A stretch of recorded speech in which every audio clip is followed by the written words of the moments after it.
Hi friends, welcome to Kannada food films. ಇವತ್ತಿನ ರೆಸಿಪಿಯಲ್ಲಿ ಅಲಸಂದೆ ಕಾಳಿನ ವಡೆ ಯಾವ ರೀತಿ ಮಾಡೋದು ಅನ್ನೋದನ್ನು ತೋರಿಸ್ಕೊಡ್ತಾ ಇದ್ದೀನಿ. ಅದಕ್ಕೂ ಮೊದಲು ಯಾರೆಲ್ಲ ನನ್ನ ಚಾನಲ್ ಸಬ್ಸ್ಕ್ರೈಬ್ ಮಾಡ್ಕೊಂಡಿಲ್ಲ ಪ್ಲೀಸ್ ಸಬ್ಸ್ಕ್ರೈಬ್ ಮಾಡ್ಕೊಳ್ಳಿ. ಮತ್ತು ಇಲ್ಲಿ ಅಲಸಂದೆ ಕಾಳನ್ನು ನಾನು ಒಣಕಾಳೆ ತಗೊಂಡು ಅದನ್ನೆಲ್ಲ ರಾಗಿ ಕಲ್ಲಲ್ಲಿ ಬೀಸಿ ಅದನ್ನು ಬೇಳೆ ಮಾಡ್ಕೊಂಡಿದ್ದೀನಿ. ಬೇಳೆ ಮಾಡಿಕೊಂಡು ಇದನ್ನು ಹಸಿ ಕಾಳಲ್ಲೂ ಮಾಡ್ಕೊಬೋದು, ಇಲ್ಲಾಂದರೆ ಒಣಕಾಳನ್ನು ಈ ಥರ ಬೀಸ್ಕೊಂಡು ಇದನ್ನು ಬೇಳೆ ಮಾಡಿಕೊಂಡು ಈ ಥರ ನೆನೆಸಿ 1 ಗಂಟೆ ಕಾಲ ನೆನೆಸಿ ಅದನ್ನೆಲ್ಲ ಚೆನ್ನಾಗಿ ಸೋಸಿ ಕೇರಿ ಈ ಥರ ಕಾಳನ್ನ ನೆನೆಸ್ಬಿಟ್ಟು ಇದನ್ನೆಲ್ಲ ಸಿಪ್ಪೆ ಎಲ್ಲ ತೆಗಿಬೇಕು.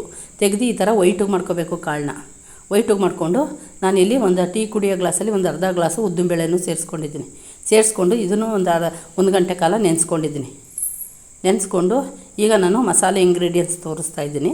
ಒಂದು 5 ರಿಂದ 6 ಒಣಮೆಣ್ಸಿಕಾಯಿ ತೊಗೊಂಡಿದ್ದೀನಿ, ಬೆಳ್ಳುಳ್ಳಿ ತೊಗೊಂಡಿದ್ದೀನಿ, ಶುಂಠಿ ತೊಗೊಂಡಿದ್ದೀನಿ, ಹಸಿ ಕರಿಬೇವಿನ ಸೊಪ್ಪು ತೊಗೊಂಡಿದ್ದೀನಿ, ಮತ್ತು ಚಕ್ಕೆ, ಲವಂಗ, ಜೀರಿಗೆ, ಮೆಣಸು ಮತ್ತು ಕಲ್ಲುಪ್ಪು ತೊಗೊಂಡಿದ್ದೀನಿ. ನೀವು ಪುಡಿ ಉಪ್ಪು ಹಾಕಿದ್ರೂ ತೊಗೋಬೋದು, ಇಲ್ಲ ಕಲ್ಲುಪ್ಪು ಬೇಕಾದರೆ ಸೇರಿಸ್ಕೋಬೋದು. ಈಗ ನಾನು ಒಂದು 4 ರಿಂದ 5 ಈರುಳ್ಳಿ ತೊಗೊಂಡಿದ್ದೀನಿ, ಸಣ್ಣದಾಗಿ ಹೆಚ್ಚಿಟ್ಕೊಂಡಿದ್ದೀನಿ. ಒಂದು 3 ರಿಂದ 4 ಹಸಿಮೆಣ್ಸಿಕಾಯಿ ತೊಗೊಂಡಿದ್ದೀನಿ, ಸಬ್ಬಸಿಗೆ ಸೊಪ್ಪು ತೊಗೊಂಡಿದ್ದೀನಿ, ಮತ್ತು ಕೊತ್ತಂಬರಿ ಸೊಪ್ಪು ತೊಗೊಂಡಿದ್ದೀನಿ. ಎಲ್ಲ ಸಣ್ಣದಾಗಿ ಹೆಚ್ಕೋಬೇಕು. ಈಗ ಮಿಕ್ಸಿ ಜಾರ್ಗೆ ನಾನು ತೊಗೊಂಡಿರುವಂಥ ಮಸಾಲೆ ಇಂಗ್ರೀಡಿಯೆಂಟ್ಸ್ ಎಲ್ಲ ಹಾಕ್ಕೊಂಡು ಇದನ್ನೆಲ್ಲ ತರ್ತರಿಯಾಗಿ ರುಬ್ಕೊತೀನಿ.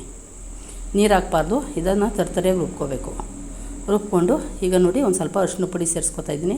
ಈ ಥರ ತರಿಯಾಗಿ ರುಬ್ಕೊಂಡು ನಾನು ನೆನೆಸಿಟ್ಕೊಂಡಿದ್ದೀನಲ್ಲ ಅಲಸಂದೆ ಕಾಳಿನ ಬೇಳೆ ಅದನ್ನು ಸೇರಿಸ್ಕೊತಾ ಇದ್ದೀನಿ. ಇದಕ್ಕೇ ಖಾರದ ಜೊತೆಗೆ ಹಾಕ್ಕೊಂಡು ಇದನ್ನೆಲ್ಲ ತರ್ತರಿಯಾಗಿ ರುಬ್ಕೊಂಡಿದ್ದೀನಿ. ಈ ಥರ ರುಬ್ಕೊಂಡು ಇದಕ್ಕೂ ನೀರು ಹಾಕ್ಬಾರ್ದು, ನೀರು ಹಾಕ್ದಂಗೆ ಈ ಥರ ಗ್ರೈಂಡ್ ಮಾಡಿಕೊಂಡು ಈಗ ನಾನು ಒಂದು ಬೌಲ್ಗೆ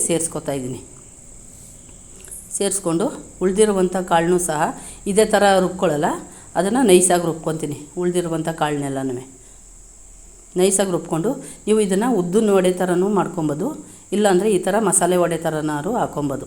ಈಗ ನೋಡಿ ಉದ್ದಿನ ಕಾಳು ಮತ್ತು ತಗಣಿ ಬೇಳೆ 2 ಉಳಿದಿರೋವಂಥದ್ದೆಲ್ಲನೂ ಹಾಕ್ಕೊಂಡು ಈಗ ಈ ಥರ ನೈಸಾಗಿ ರುಬ್ಕೊಂಡಿದ್ದೀನಿ. ರುಬ್ಕೊಂಡು ನಾನು ಈರುಳ್ಳಿ, ಹಸಿಮೆಣ್ಸಿಕಾಯಿ, ಕೊತ್ತಂಬರಿ, ಸಬ್ಸಿಗೆ ಎಲ್ಲ ತೋರಿಸಿದ್ನಲ್ಲ ಅದನ್ನೆಲ್ಲ ಒಂದೊಂದಾಗಿ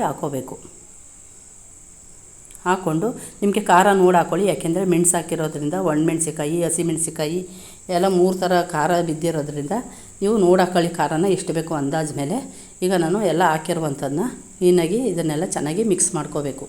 ಈ ಥರ ಟೇಸ್ಟು ಯಾವ ವಡೆಯಲ್ಲೂ ಸಿಗೋಲ್ಲ, ತುಂಬ ಟೇಸ್ಟಿಯಾಗಿರ್ತದೆ, ಚೆನ್ನಾಗೂ ಇರ್ತದೆ. ಇದನ್ನೆಲ್ಲ ಹಳ್ಳಿ ಸೈಡಲ್ಲಿ ಮಾಡ್ತಾರೆ.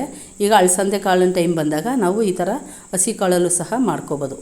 ಈಗ ಯಾರು ರಾಗಿ ಕಲ್ಲು ಮಡಿಕೊಂಡಿರಲ್ಲ, ಬೀಸೋಕ್ಕಲ್ಲ, ಅದರಿಂದ ಈ ಥರ ಹಸಿ ಕಾಳು ಬಂದಾಗ ಮಾಡ್ಕೋಬೋದು. ಒಬ್ಬರು ಮನೆ ಇರ್ತದೆ, ಒಬ್ಬರು ಮನೆ ಇರೋಲ್ಲ. ಈ ಥರ ಬೀಸಿ ಹಳ್ಳಿ ಸೈಡಲ್ಲಿ ಬೇಕಾದ್ರೆ ಕೊಟ್ಟಿರ್ತಾರೆ ಬೇಳೆನ, ಆವಾಗ ಬೇಕಾದ್ರೆ ಈ ಥರ ಮಾಡ್ಕೋಬೋದು.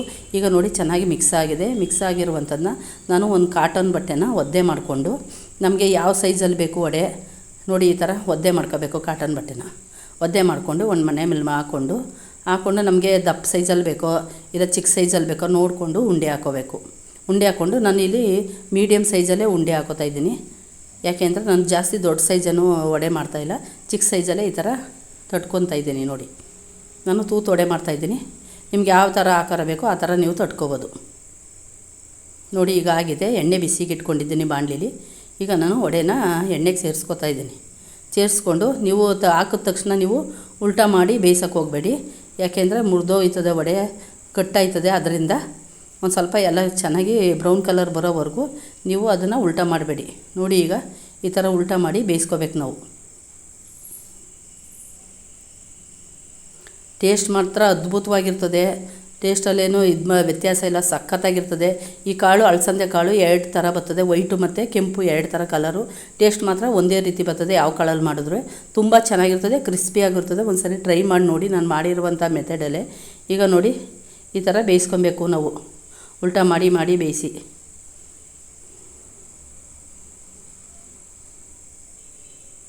ನೋಡಿ ಆಗಿದೆ.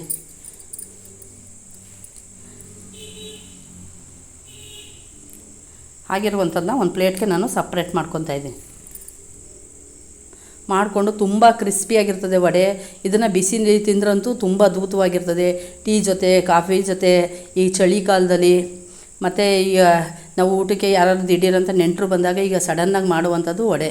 ಈ ಥರ ಎಲ್ಲ ಮಾಡ್ಕೊಬೋದು ನೆಂಚ್ಕೊಳ್ಳೋಕ್ಕೆ. ಈಗ ಬೇಳೆ ಸಾರು, ತಿಳಿ ಸಾರು ಮಾಡಿರ್ತೀವಿ, ಅವಾಗ ನೆಂಚ್ಕೊಳ್ಳೋಕೆ ಬೇಕು ಅಂದಾಗ ಈ ಥರ ಎಲ್ಲ ಮಾಡ್ಕೊಳ್ಬೋದು. ನೋಡಿ ಈಗ ಉಳಿದಿರುವಂಥ ವಡೆನೂ ಸಹ ಈ ಥರ ಹಾಕ್ಕೊತಾ ಇದ್ದೀನಿ. ಹಾಕ್ಕೊಂಡು ಇದನ್ನೆಲ್ಲ ಚೆನ್ನಾಗಿ ಈ ಥರ ಕ್ರಿಸ್ಪಿಯಾಗಿ ಬೇಯಿಸ್ಕೋಬೇಕು. ನೋಡಿರೋದ್ರಲ್ಲ ಎಷ್ಟು ಸುಲಭವಾದ ಇದು ವಡೆ ರೆಸಿಪಿ ಅಂತ.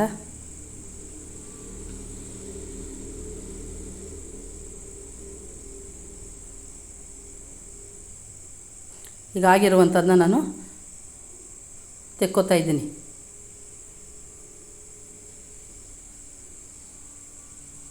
ನೀವು ಅಲಸಂದೆ ಕಾಳನ್ನು ವಡೆ ಮಾಡಬೇಕಾದ್ರೆ ಈ ಮೆಥಡಲ್ಲೇ ಮಾಡಿ ನೋಡಿ. ತುಂಬ ಕ್ರಿಸ್ಪಿಯಾಗಿ ತುಂಬ ಟೇಸ್ಟಿಯಾಗಿರ್ತದೆ. ಈಗ ನಾನು ಮಾಡಿರುವಂಥ ರೆಸಿಪಿ ನಿಮ್ಗೆ ಇಷ್ಟ ಆಗಿದ್ದಲ್ಲಿ ಒಂದು ಲೈಕ್ ಮಾಡಿ, ಶೇರ್ ಮಾಡಿ, ಪ್ಲೀಸ್ ಸಪೋರ್ಟ್ ಮಾಡಿ, ಸಬ್ಸ್ಕ್ರೈಬ್ ಆಗಿ. Thank you for watching.